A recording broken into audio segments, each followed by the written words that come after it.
ಗೆಲುವಿನ ಬೆನ್ನಲ್ಲೇ ಸಿಪಿ ಯೋಗೇಶ್ವರ್ ಪ್ರಥಮ ಪ್ರತಿಕ್ರಿಯೆ. ಚನ್ನಪಟ್ಟಣ ಕಾಂಗ್ರೆಸ್ ವಶದ ಬೆನ್ನಲ್ಲೇ ರಿಪಬ್ಲಿಕ್ ಕನ್ನಡದ ಜೊತೆಯಲ್ಲಿ ಎಕ್ಸ್ಕ್ಲೂಸಿವ್ ಮಾತು. ಗೆಲುವಿನ ರಹಸ್ಯವನ್ನ ಬಿಚ್ಚಿಟ್ಟಿದ್ದಾರೆ ಸಿಪಿ ಯೋಗೇಶ್ವರ್.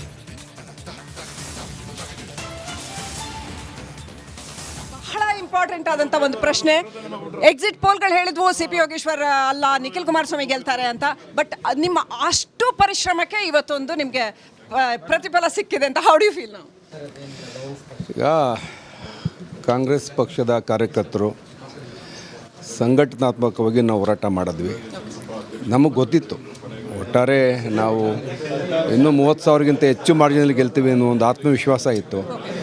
ಒಳ್ಳೆಯ ಸಂಘಟಿತವಾದಂಥ ಹೋರಾಟ ನಮ್ಮ ಕಾಂಗ್ರೆಸ್ ಪಕ್ಷದ ಮುಖಂಡರುಗಳು, ಸಚಿವರುಗಳು, ಮುಖ್ಯಮಂತ್ರಿ, ಉಪಮುಖ್ಯಮಂತ್ರಿಗಳು ಮತ್ತು ಈ ಭಾಗದಲ್ಲಿ ಸ್ವತಂತ್ರ DK ಸುರೇಶ್ ಅವರು ಎಲ್ಲರೂ ಒಟ್ಟಿಗೆ ಹೋರಾಟ ಮಾಡಿದ್ವಿ.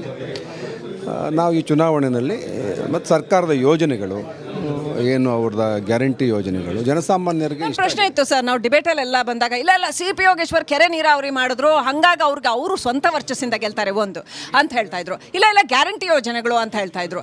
ಯಾವುದು ಆ್ಯಕ್ಚುಲಿ ವರ್ಕ್ ಆಯಿತು? ನಾನು ಪೊಲಿಟಿಕಲ್ ಸ್ಟೇಟ್ಮೆಂಟ್ ಕೇಳ್ತಾ ಇಲ್ಲ, ಆ್ಯಕ್ಚುಲಿ ಏನು ವರ್ಕ್ ಆಗಿರ್ಬೋದು? ಇಲ್ಲ, ಇದು ಎರಡು ಒಟ್ಟಿಗೆ ಸೇರಿಕೊಂಡಿದೆ. ಒಂದು ಕಾಂಗ್ರೆಸ್ ಸರ್ಕಾರದ ಯೋಜನೆಗಳು ಮತ್ತು ನಾನು ತಾಲೂಕಿನಲ್ಲಿ ನನ್ನದೇ ಆದಂಥ ಒಂದಷ್ಟು ಮತ ಎರಡು ಒಟ್ಟಿಗೆ ಸೇರಿಕೊಂಡಾಗ ನಾವು ಗೆಲುವಿಗೆ ಅನುಕೂಲ ಆಯಿತು. ಕಾನ್ಫ್ಲಿಕ್ಟ್ ಆಗಲಿಲ್ವಾ ಎಲ್ಲೂ ನಿಮಗೆ ಆಲ್ ಥ್ರೂ ದಿಸ್ ಜರ್ನಿ? ಇಲ್ಲ, ನಾವೆಲ್ಲ ಮೂಲ ಕಾಂಗ್ರೆಸ್ನವರೇ ಆದ್ರಿಂದ ಏನೂ ತೊಂದರೆ ಇಲ್ಲ, ಈಸಿಯಾಗೆಲ್ಲ ಜೆಲ್ ಆದ್ವಿ, ಹೊಂದಾಣಿಕೆ ಚೆನ್ನಾಗಿ ಮಾಡ್ಕೊಂಡ್ವಿ. ಸಿಪಿ ಯೋಗೇಶ್ವರ್ ಅವರ ವಿರುದ್ಧ ಇರತಕ್ಕಂಥ ಏಕೈಕ ದೊಡ್ಡ ಆರೋಪ ಅಂತಂದ್ರೆ ಪಕ್ಷ ಚೇಂಜ್ ಮಾಡಿದ್ರು, ಅವಕಾಶವಾದಿ ಅನ್ನುವಂಥದ್ದು. ಈ ಕ್ಷಣದಲ್ಲಿ ಏನು ಹೇಳಕ್ ಬಯಸ್ತೀನಿ? ನಾನು ಎಲ್ಲೆಲ್ಲಿ ಅವಕಾಶ ಸಿಗುತ್ತೆ ಅಲ್ಲಿ ಚೇಂಜ್ ಮಾಡ್ತಾ ಇರ್ತೀನಿ, ಪಕ್ಷ ಗೆಲ್ತಾನೆ ಇರ್ತೀನಿ, ಬಟ್ ಇನ್ನೆಲ್ಲೂ ಚೇಂಜ್ ಮಾಡಲ್ಲ. ಕಾಂಗ್ರೆಸ್ ಏನು ನಿಮ್ಮ ವಿನ್ನಿಂಗ್ ಫಾರ್ಮುಲಾ ಏನು? ಅಭಿವೃದ್ಧಿ ಅಮ್ಮ, ಕೆಲಸ ಮತ್ತು ಜನಗಳ ಮಧ್ಯೆ ಇರ್ತಕ್ಕಂಥದ್ದು. ಯಾವಾಗಲೂ ಜನಗಳ ನಡುವೆ ಇರ್ತೀವಿ, ಮತದಾರರ ಮಧ್ಯೆ ನಾನು ಇರೋದ್ರಿಂದ ನನಗೆ ಯಾವಾಗಲೂ ಆತ್ಮವಿಶ್ವಾಸ. ಚನ್ನಪಟ್ಟಣನ ಮುಂದೆ ಯಾವ ರೀತಿ ಅಭಿವೃದ್ಧಿ ಮಾಡಬೇಕು ಅಂತಿದ್ರೆ, ಇಷ್ಟು ವರ್ಷ ಅಲ್ಲಿ ಬೇಸಿಕ್ ಫೆಸಿಲಿಟೀಸ್ ಕೂಡ ಇಲ್ಲ ಅನ್ನುವಂಥ ಬಹಳ ದೊಡ್ಡ ಕಂಪ್ಲೇಂಟ್ಸ್ ಇದೆ. ಚೆನ್ನಾಗಿ ಅಭಿವೃದ್ಧಿ ಆಗಿದೆ ಕ್ಷೇತ್ರ. ಕುಮಾರಸ್ವಾಮಿ ಅವರ ಉದಾಸೀನತೆಯಿಂದ ಕಳೆದ 6 ವರ್ಷಗಳಿಂದ ಹಾಳಾಗಿತ್ತು. ಅದನ್ನು ರಿಪೇರಿ ಮಾಡೋದೇ ನಮ್ಮ ದೊಡ್ಡ ಚಾಲೆಂಜ್. ಈಗ ಸರ್ಕಾರ ಇರೋದ್ರಿಂದ ಅಭಿವೃದ್ಧಿ ಕೆಲಸ ಮಾಡ್ತೀವಿ. ಕೊನೆಯದಾಗಿ ಸರ್, ಸಾಕಷ್ಟು ಸವಾಲುಗಳು ಬಂದವು ಎಲೆಕ್ಷನ್ ಟೈಮಲ್ಲಿ ನಿಮಗೆ. ಪರ್ಸನಲ್ಲು, ಪಬ್ಲಿಕ್ಕು, ಎಲ್ಲ ಥರದ ಪೊಲಿಟಿಕಲಿ ಎಲ್ಲ ಥರದ ಸವಾಲುಗಳು. ಒಂದು ನೀವು ಭಾಳ ಕಾಮ್ನೆಸ್ ಮೇಂಟೈನ್ ಮಾಡಿದ್ರಿ, ಭಾಳ ಪ್ರಾಕ್ಟಿಕಲ್ ಆಗಿದ್ರಿ. ಲಾಸ್ಟ್ ಟೈಮ್ ನಮ್ಮ ಜೊತೆ ಮಾತಾಡ್ತಾ ಇರುವಾಗ್ಲೂ ಹೇಳಿದ್ರಿ, ಇಲ್ಲ ಅವರು ಕರಿಯ ಸ್ಟೇಟ್ಮೆಂಟು ಸ್ವಲ್ಪ ಎಫೆಕ್ಟ್ ಆಯಿತು ಅಂತಲೂ ಹೇಳಿದ್ರಿ, ಪ್ರಾಕ್ಟಿಕಲ್ ಆಗಿದ್ರಿ. ಸೊ ಆ ನಿಟ್ಟಿನಲ್ಲಿ ನೋಡಿದ್ರೆ ಹೆಂಗೆ ಫೇಸ್ ಮಾಡಿದ್ರಿ ಅದನ್ನೆಲ್ಲ? ಕಾಮ್ನೆಸ್ ಹೆಂಗೆ ಮೇಂಟೈನ್ ಮಾಡ್ಕೊಂಡ್ರಿ? ನನ್ನ 30 ವರ್ಷದ ರಾಜಕೀಯ ಅನುಭವ, ಇದು 10ನೇ ಎಲೆಕ್ಷನ್ನು, ಹಾಗಾಗಿ ಇದೆಲ್ಲ ಮಾಮೂಲಿ, ಸಾಮಾನ್ಯ, ತೊಂದರೆ ಇಲ್ಲ. Okay, fine. ಧನ್ಯವಾದಗಳು ಯೋಗೇಶ್ವರ್ ಅವರ. ವಿಡಿಯೋ ಜರ್ನಲಿಸ್ಟ್ ರಾಕೇಶ್ ಗುಳೆ ಜೊತೆ Srilakshmi, republic TV, Bengaluru.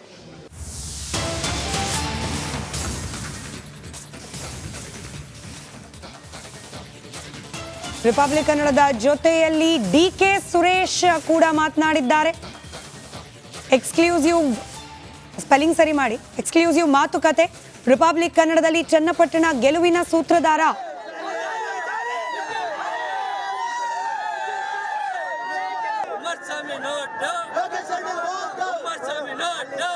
This state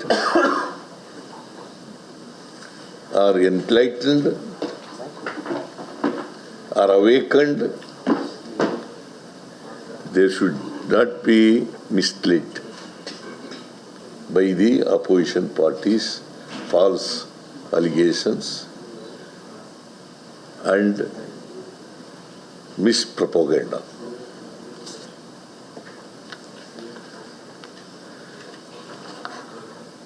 ನಾನು ಅದರಿಂದ ಈ 3 ಜನ ಗೆದ್ದಿರ್ತಕ್ಕಂಥ ಪಠಾಣ್ ಅವರಿಗೆ, ಯೋಗೇಶ್ವರ್ ಅವರಿಗೆ ಮತ್ತು ಅನ್ನಪೂರ್ಣ, ಶ್ರೀಮತಿ ಅನ್ನಪೂರ್ಣ ಅವರಿಗೆ ನನ್ನ ಪರವಾಗಿ, ಸರ್ಕಾರದ ಪರವಾಗಿ, ಪಕ್ಷದ ಮುಖಂಡರ ಪರವಾಗಿ ಅಭಿನಂದನೆಗಳನ್ನು ಸಲ್ಲಿಸಲಿಕ್ಕೆ ಬಯಸ್ತಾ ಇದ್ದೇನೆ. ತಾಳಪ್ಪ, ದೇವೇಗೌಡರ ಬಗ್ಗೆ ಮಾತಾಡಿ. ಆಮೇಲೆ ಎಲ್ಲ ಮಂತ್ರಿಗಳಿಗೆ, ವಿಶೇಷವಾಗಿ ಚನ್ನಪಟ್ಟಣದಲ್ಲಿ DK ಶಿವಕುಮಾರ್, DK ಸುರೇಶ್, ಆಮೇಲೆ ಸಂತೋಷ್ ಲಾಡು ಎಲ್ಲ ಇದರಲ್ಲಿದ್ದರು. ಸುಮಾರು ಸಂಡೂರಿನಲ್ಲಿ 15 ದಿನಗಳಿಗಿಂತ ಜಾಸ್ತಿ ಇದ್ದಲ್ಲ. ನಾನು 3 ಡೇಸ್ ಹೋಗಿದ್ದೆ, 18 ಸಭೆಗಳನ್ನು ಮಾಡಿದೆ. ನಾನು 3 ಕ್ಷೇತ್ರಗಳಿಗೆ ಹೋಗಿದ್ದೆ.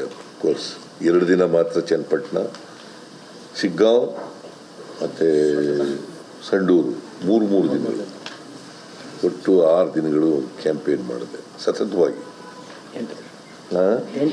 8 ದಿನ ಸರ್, 8 ದಿನಗಳ ಕಾಲ ಸತತವಾಗಿ ಮಾಡಿದೆ. ಆಮೇಲೆ ನಾನು ಎಲ್ಲ ಕಾರ್ಯಕರ್ತರಿಗೆ, ಪಕ್ಷದ ಎಲ್ಲ ಕಾರ್ಯಕರ್ತರಿಗೆ, ಮುಖಂಡರುಗಳಿಗೆ, ಮಂತ್ರಿಗಳಿಗೆ, MLAಗಳಿಗೆ ಅವರಿಗೆ ಧನ್ಯವಾದಗಳನ್ನು ಹೇಳಲಿಕ್ಕೆ ಬಯಸ್ತಾ ಇದ್ದೆ. ಅವರೆಲ್ಲರ ಶ್ರಮದಿಂದ ನಾವು ಗೆದ್ದಿದ್ದೀವಿ. ಮತದಾರರಿಗೆ ಧನ್ಯವಾದಗಳು. ಇದರಲ್ಲಿ ವಯನಾಡಿನಲ್ಲಿ ಸುಮಾರು 4 ಲಕ್ಷಕ್ಕೂ ಹೆಚ್ಚು ಮತಗಳ ಅಂತರದಿಂದ ಗೆದ್ದಿದ್ದೀವಿ. ಶ್ರೀಮತಿ ಪ್ರಿಯಾಂಕಾ ಗಾಂಧಿ ಅವರಿಗೆ ಧನ್ಯವಾದಗಳನ್ನು, ಆಮೇಲೆ ಅಭಿನಂದನೆಗಳನ್ನು ಹೇಳಲಿಕ್ಕೆ ಬಯಸ್ತಾ ಇದ್ದೇನೆ. ಮತ್ತು ವಯನಾಡಿನ ಮತದಾರರಿಗೆ ರಾಹುಲ್ ಗಾಂಧಿ ಅವ್ರಿಗಿಂತಲೂ ಜಾಸ್ತಿ ಮತ ಕೊಟ್ಟಿದ್ದಾರೆ. ರಾಹುಲ್ ಗಾಂಧಿ ಅವರು 3 ಲಕ್ಷ ಚಿಲ್ಲರೆ ಅಷ್ಟೇ ಗೆದ್ದಿದ್ರು.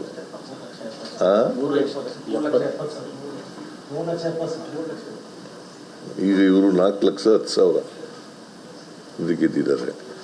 ಸೊ ಅಲ್ಲಿನ ಮತದಾರರಿಗೂ ಕೂಡ, ವಯನಾಡು ಮತದಾರರಿಗೂ ಕೂಡ, ನಮ್ಮ ಅಡ್ಜಸೆಂಟ್ ಕಾನ್ಸ್ಟಿಟ್ಯೂನ್ಸಿ ಅವ್ರಿಗೂ ಕೂಡ ಧನ್ಯವಾದಗಳನ್ನು ಹೇಳಲಿಕ್ಕೆ ಬಯಸ್ತೇನೆ. ಆಮೇಲೆ ನಮಗೆ ಮಹಾರಾಷ್ಟ್ರದಲ್ಲಿ ದೊಡ್ಡ ಹಿನ್ನಡೆ ಆಗಿದೆ. ನಾನು ಒಂದು 2 ದಿನ ಹೋಗಿದ್ದೆ, 2 ಡೇಸು, 4 ಕಾನ್ಸ್ಟಿಟ್ಯೂನ್ಸಿಗಳಲ್ಲಿ ಮಾತ್ರ ಕ್ಯಾಂಪೇನ್ ಮಾಡಿದೆ. ನನಗೂ ಗೊತ್ತಿಲ್ಲ ಅದೇನು ಗೆದ್ದಿದ್ದೀವ ಯಾವ್ದಾರು ನಾವು ಹೋಗಿದ್ದೆವು. ಪ್ರಚಾರ ಮಾಡಿದವರು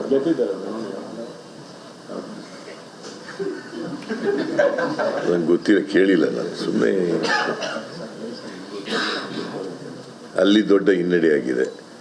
ಸೊ ಅದನ್ನು ಜಾರ್ಖಂಡ್ನಲ್ಲಿ ನಾವು ಅಧಿಕಾರ ಉಳಿಸ್ಕೊಂಡಿದ್ದೀವಿ. ಅಲ್ಲಿ CM ಪಾಪ ಜೈಲಿಗೆ ಹೋಗಿದ್ರು. ಇಡಿ ಕೇಸ್ನಲ್ಲಿ ಜೈಲಿಗೆ ಹೋಗಿದ್ರು.